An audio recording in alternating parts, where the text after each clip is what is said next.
ऐसा पहली बार हुआ है। एथिक्स के सवाल आ गए, डिसीजन मेकिंग के सवाल जीएस में, पेपर टफ है। सर कटअप कितना जाएगा? Moderate to difficult. अभी तक यही मान्यता थी कि एंशिएंट छोड़ो, मेडिएवल से थोड़ा बहुत ताक झांक कर लो, मॉडर्न पढ़ो, मॉडर्न से सवाल आएंगे। मॉडर्न इस बार गिर गया। यूपीएससी को बहुत ज्यादा प्रेम है किससे? आरबीआई, किससे? बैंकिंग सेक्टर से, किससे? मॉनेटरी पॉलिसी, किससे? बजटरी पॉलिसी से। सिर्फ लक्ष्मीकांत जैसी किताबों के भरोसे नहीं रहे, एनसीईआरटी पढ़ना मस्ट है। 10 से 15 सवाल तो ऐसे आए हैं कि भारत सरकार, सीधे कहिए मोदी सरकार जी क्या कर रहे हैं, उनके डिपार्टमेंट क्या कर रहा है, अगर उनकी समझ नहीं है तो आप नहीं करते। जो एक ट्रेडिशनल अप्रोच रख रहे हैं उनकी अब कहीं भी पीटी में पास होने की गुंजाइश नहीं बची। हेलो एस्पायरेंट, कैसे हैं आप सभी? तो यूपीएससी या आईएएस का पीटी आज हो गया। क्वेश्चन पेपर मेरे हाथ में है, पूरे एनालिसिस की दोनों पेपर की। कुछ बातें हैं जिनके ऊपर चर्चा थोड़ी सी ज़रूरी हो जाती है। इस पूरे पेपर को देखने के बाद कुछ चीज़ें एकदम निष्कर्ष रूप से निकलती हैं कि अब आपको आने वाले 2027 या 28 के लिए क्या करना है। पेपर टफ है, कहीं से पेपर आसान नहीं है। 2023 के इतिहास को पुनः रिपीट किया गया, लेकिन उसके साथ साथ कुछ अन्य और भी चीज़ें हैं। जैसे आप इसको कह सकते हैं कि मॉडरेट टू डिफ़िकल्ट, मतलब मध्यम से कठिन श्रेणी का पेपर है, आसान कहीं से भी नहीं है। दूसरा, जो एक ट्रेडिशनल अप्रोच रख रहे हैं उनकी अब कहीं भी पीटी में पास होने की गुंजाइश नहीं बची है। एनालिटिकल होना पड़ेगा, एनालिसिस बेस्ड जितने भी टॉपिक आ रहे हैं उनकी डीपली स्टडी होनी चाहिए, तभी जाके पीटी आपका क्लियर हो गया। रटंत घोटंत और लिखंत का जो एक पैटर्न है, अब उसकी कहीं कोई गुंजाइश है ही नहीं। पहले भी नहीं थी, लेकिन अब भी थोड़ा सा नहीं है। कॉन्सेप्ट की क्लियरिटी, चाहे वो हिस्ट्री हो, चाहे वो पॉलिटी हो, चाहे वो इकोनॉमी हो, चाहे वो ज्योग्राफी हो, चाहे वो एनवायरनमेंट हो, चाहे वो करंट अफेयर बेस्ड हो, इसकी होनी जरूरी है। सबसे बड़ी बात, जो पेयर बेस्ड मैचिंग वाले क्वेश्चन बनते थे वो बनने अभी भी बन रहे हैं। अभी तक जो आप लोग ट्रेडिशनल स्टाइल में घटना चक्र मार का जो क्वेश्चन लगाते थे, अब उनकी कोई विशेष योग्यता, क्षमता या महत्ता आपके पेपर में नहीं है। क्वेश्चन आएंगे, सारे क्वेश्चन नए बन रहे हैं और सारे क्वेश्चन डेली के current affair based analytical government of India की पॉलिसी बेस्ड हो रहे हैं। सबसे बड़ी बात, जो यूपीएससी की एक खास विशेषता होती है, जितने ऑप्शन होते हैं 1, 2, 3 या 4, उनकी पूरी जानकारी आपको होनी चाहिए। ऐसा नहीं है कि 2 जानकारी हो गई तो तीसरी नहीं भी जानकारी है तो कूट मिला के आप दे देंगे। ये थोड़ा सा पैटर्न चेंज देखने को मिल रहा है कि चारों या तीनों या पांचों जो भी है ऑप्शन, उसकी पूरी जानकारी होनी चाहिए। दूसरा, पेपर थोड़ा सा लेंदी था। 4, 5, 6 जितने भी पेपर बड़े हैं, इसमें टाइम मैनेजमेंट का बहुत बड़ा असर होता है। हम लोग भी जब पेपर देते थे तो लास्ट क्वेश्चन तक आते आते घंटी बज जाती थी। यहाँ इस बार भी ये समस्या देखी गई।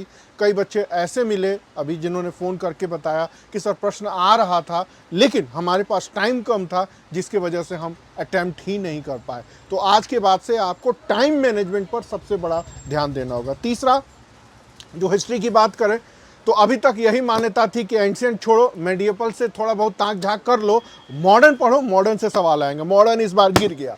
ऐसा पहली बार हुआ है कि एंशिएंट से ज़्यादा प्रश्न आए हैं, मॉडर्न से एकदम कम आए। ऐसा क्यों हुआ ये कहना कठिन है, यूपीएससी ऐसे झटके देता रहता है, लेकिन मुझे लग रहा है 15 सालों में ये पहली बार हुआ है कि 21 प्रश्न आए हैं, उसमें एंशिएंट का रोल बहुत ज़्यादा है, उसके बाद मेडिएवल है, तब आके मॉडर्न आता है। गौतम बुद्धा, उनके पूरे दर्शन, वैदिक नदियाँ, सरकार बदल रही है, उसका असर भी दिख रहा है। और सबसे बड़ी बात, चाहे आप एनसीईआरटी पढ़ लें, रामचंद्र शर्मा की किताब पढ़ें, हरीशचंद्र वर्मा मेडिएवल इंडिया पढ़ें, सतीश चंद्रा पढ़ें, या केसी श्रीवास्तव के इंडियन हिस्ट्री पढ़ें, बिपिन चंद्रा पढ़ें, स्पेक्ट्रम पढ़ें, सारी किताबें एक तरफ, आज भी एनसीईआरटी बेस्ड क्वेश्चन आ रहे हैं और कॉन्सेप्ट की क्लियरिटी होनी चाहिए। जैसे बौद्ध दर्शन, वैदिक सभ्यता का मतलब क्या होता है, कैसे मौर्य काल मौर्योत्तर काल से अलग है, संगम काल की महत्ता क्या है। वो जो फैक्ट रटते थे ना, इलाहाबाद की लाल किताबों से निकली हुई जो जानकारियां हैं या हरी किताबें से जो फैक्ट है, या रटंत घोटंत लिखंत वाले जो गुरुजी हैं इतनी मोटी मोटी किताबें रखते हैं, सबको किनारे कर दीजिए।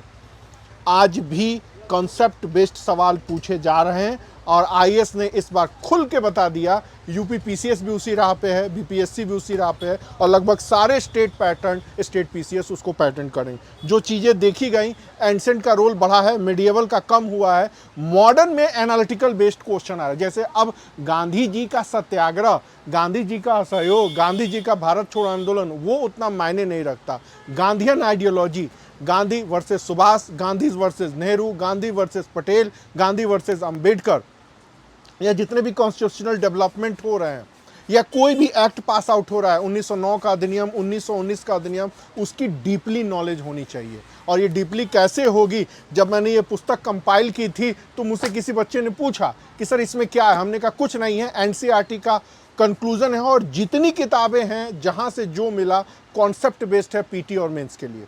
तो अब आपको नए सिरे से हिस्ट्री को पढ़ना पड़ेगा। फैक्ट के पीछे मत भागिए, डीपली स्टडी करिए और एनालिटिकल बेस्ड करिए। हिस्ट्री का रोल बढ़ा है, अब एंसेंट हिस्ट्री को आप इग्नोर नहीं कर सकते हैं। और मेडिएवल में सिर्फ अकबर बाबर के युद्ध से कहीं ज़्यादा महत्वपूर्ण है शासकों की नीतियाँ, शासकों की पॉलिसियाँ, और जो एनसीईआरटी में पीछे वर्ड्स दिए गए हैं ना, उन सभी वर्ड्स की अंडरस्टैंडिंग होनी चाहिए। आज भी वही रामचंद्र शर्मा, वही सतीश चंद्रा, वही बिपिन चंद्रा, उन्हीं के बेस पर क्वेश्चन आते हैं। बट इस बार नई एनसीईआरटी से भी छोटे छोटे प्रश्न आए। अब हम जैसे टीचरों के सामने भी ये समस्या हो गई है कि हिस्ट्री के ट्रेडिशनल फैक्ट में इन सारी चीज़ों को कैसे जोड़े। इकोनॉमी की बात करें तो आप सब जानते हैं यूपीएससी को बहुत ज़्यादा प्रेम है किससे? आरबीआई से। किससे? बैंकिंग सेक्टर से। किससे? मॉनेटरी पॉलिसी से। किससे? बजटरी पॉलिसी से। किससे? इकोनॉमिक डेवलपमेंट पॉलिसी से। बाकी ट्रेडिशनल एग्रीकल्चर है, इंडस्ट्री है, फलाना ठिकाना, वो सब तो रहते हैं। हर साल ऐसे प्रश्न यूपीएससी पूछता है आरबीआई के छोटे छोटे कि सर फोड़ने का मन करता है। हमारे जैसे भी ट्रेडिशनल टीचर ना परेशान हो जाते हैं बच्चों को पढ़ाते पढ़ाते कि हम ट्रेडिशनल इकोनॉमी पढ़ाएं या करंट गवर्नमेंट की पॉलिसी पढ़ाएं या आरबीआई की पॉलिसी पढ़ाएं। पता नहीं यूपीएससी को क्या प्रेम है आरबीआई और मॉनेटरी पॉलिसी से, आज भी इसका भी असर दिखाई देता है। कुछ जरूर ट्रेडिशनल प्रश्न थे, कुछ जरूर परंपरागत प्रश्नों के बेस्ड पर कुछ सवाल थे, लेकिन मैक्सिमम सवाल जो चीजें देखी गई, जैसे वैश्विक मंदी का प्रभाव, ट्रंप साहब का टोटका अभी तक प्रभावी है। 1 जनवरी के वेनेजुएला संकट से लेकर अभी बेटे की शादी में न जाने को लेकर के, ईरान से लेके किसी तरह जो हो रहा है, एनालिटिकल बेस्ड क्वेश्चन आ रहे हैं, वो भी इकोनॉमी में। अब आप सर पीटिए कि कहाँ आईआर शुरू हो रहा है और कहाँ इकोनॉमी पॉलिसी शुरू हो रही है। मार्क रूबियो आए, दिल्ली नहीं गए, सीधे चले गए कलकत्ता, सब हिसाब किताब करके आ जाए, आज सारे अखबारों में छाया हुआ है। अब इकोनॉमिक पॉलिसी में इंटरनेशनल पॉलिसी कहाँ से शुरू हो रहा है, इकोनॉमिक पॉलिसी कहाँ से शुरू हो रहा है, ओवरऑल हमारी इकोनॉमी कैसे इफेक्टेड हो रही है, इन सब पे सवाल है।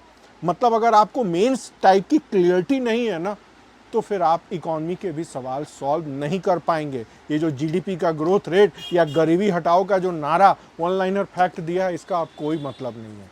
कैसे पढ़ना है हम आगे बताएंगे, लेकिन अब आप समझ लीजिए economy, current government economic policy कैसे इफेक्टेड हो रही है, इसके बेस पर सवाल आएंगे। जैसे मैंने उदाहरण दिया ट्रंप साहब का टोटका, वो तो मैंने उनको ऐसे ही बोल दिया।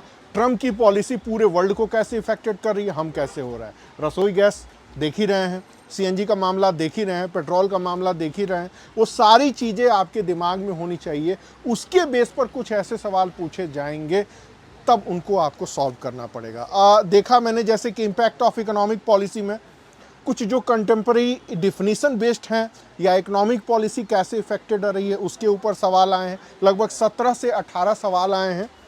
कहने वाले तो बहुत कुछ कह रहे हैं, लेकिन उस 18 सवाल में कहाँ इंटरनेशनल रिलेशन है, कहाँ करंट अफेयर्स है, कहाँ इकोनॉमिक पॉलिसी है, कहाँ प्योर इकोनॉमिक्स है, कहाँ गवर्नमेंट ऑफ इंडिया की इकोनॉमिक डेवलपमेंट पॉलिसी है, विभेद करना मुश्किल है। कुल मिलाकर के इन सेक्टर से 15 से 18 प्रश्न आए हैं आपकी इकोनॉमी से। अब आते हैं ज्योग्राफी से, वही क्लाइमेट चेंज, वही बायोडाइवर्सिटी, वही इंटरनेशनल जो ट्रीटीज़ होते हैं वो तो रहते ही रहते हैं। इसके अलावा जो लफड़े पछड़े वाले क्षेत्र होते हैं, मैपिंग करा करा के पागल हो गए। हम लोग भी जब बच्चे को पढ़ा रहे थे ना, तो एक साल में 365 मैपिंग के प्लेसेस मिले, जिसमें नदियाँ हैं, जिसमें कोई कॉन्फ्लिक्ट एरिया है या कुछ भी। 365 से ज़्यादा छोटे छोटे डार्क स्पॉट्स मिले। पढ़ा पढ़ा के पागल हो गए। कोई चारा नहीं, ये आपको पढ़ना पड़ेगा, देखना पड़ेगा कि क्या हो रहा है, कैसे हो रहा है, किस तरह है। ठीक उसी तरह एग्रीकल्चर पैटर्न, इरिगेशन पॉलिसी, फिर उसके अलावा मौसम जैसे जो ट्रेडिशनल प्रश्न है उन्होंने बरकरार रखा है। भूगोल वाले सर छाती ठोक रहे हैं कि मेरा पढ़ाया हुआ इतना फंस गया, लेकिन आप उनसे पूछिए ना कितना फंसा। सर डायरेक्ट जो प्रश्न फंसे हैं दिखाइए, अप्लाइड फंसे हैं प्रश्न। अब मैं कह दूं मैंने तो ट्रंप पढ़ाया था, ट्रंप से क्वेश्चन आया, ट्रंप से प्रश्न फंस गए, ऐसे नहीं होता।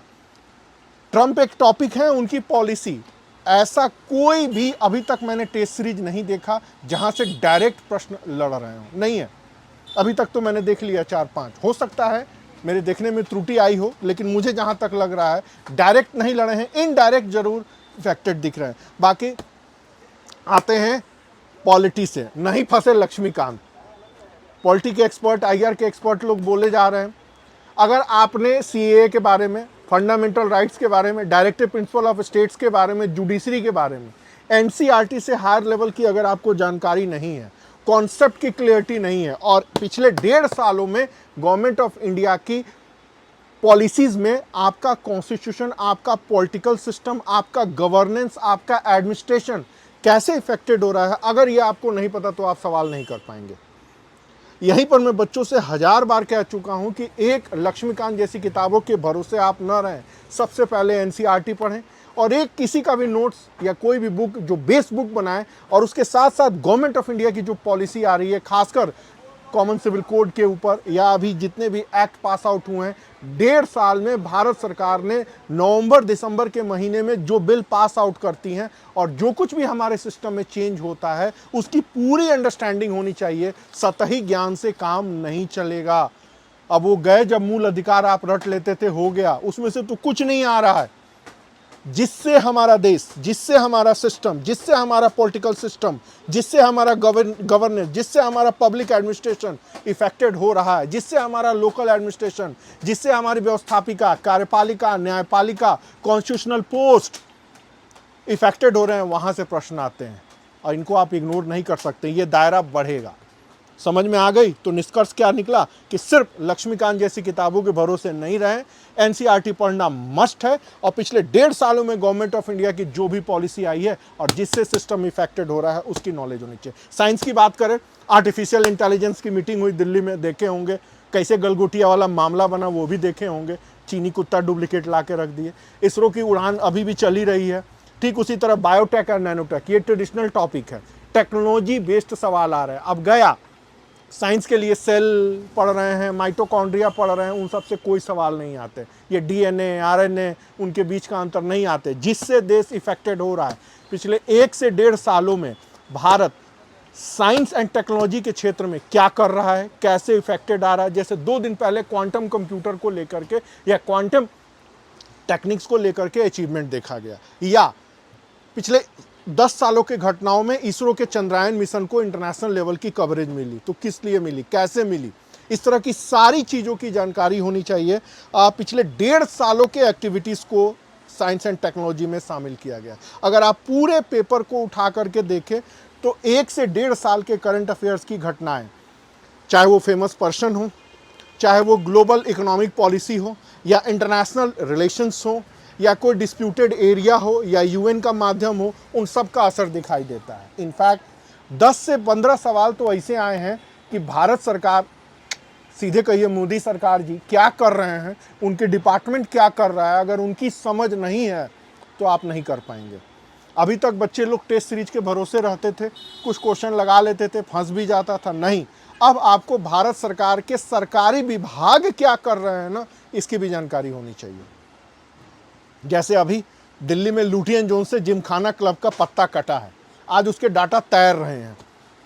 इस तरह के भी प्रश्न पूछ सकते हैं कि भाई ब्रिटिश पीरियड में जब इसको बनाया गया, इनको एक पैरेलल गवर्नमेंट को चलाने वाली ऑर्गेनाइजेशन के रूप में इनका दर्जा प्राप्त है। 1000 रुपया सरकार को वो भाड़ा देते थे पर महीने, या 10,000।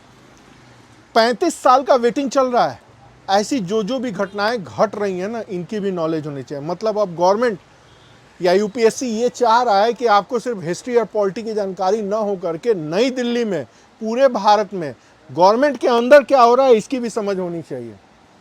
हो सकता है अगली बार आपको ये भी पूछ दिया, मार्क रूबियो आए और दिल्ली न जाके कलकत्ता चले गए, इसका बताइए। जैसे एथिक्स के सवाल आ गए, डिसीजन मेकिंग के सवाल जीएस में आ गए, अभी तक ऐसा नहीं हुआ था। तो अब आने वाले टाइम पीरियड में एथिक्स के सवाल, डिसीजन मेकिंग के सवाल, आपके अपने दिमाग से करने वाले सवाल, सबकी चीज़ें की महत्ता बढ़ने वाली है। अब आते हैं, बच्चे पूछे कि सर कटअप कितना जाएगा। पेपर टफ है, सारे टीचर लोग अपना अपना एनालिसिस दे रहे हैं, मैं भी उन्हीं में से एक हूँ। मेरा कहना है 70 से लेकर के 90 के बीच में रहेगा। 70 से ऊपर 80 से 90 के बीच में कट ऑफ रहेगा।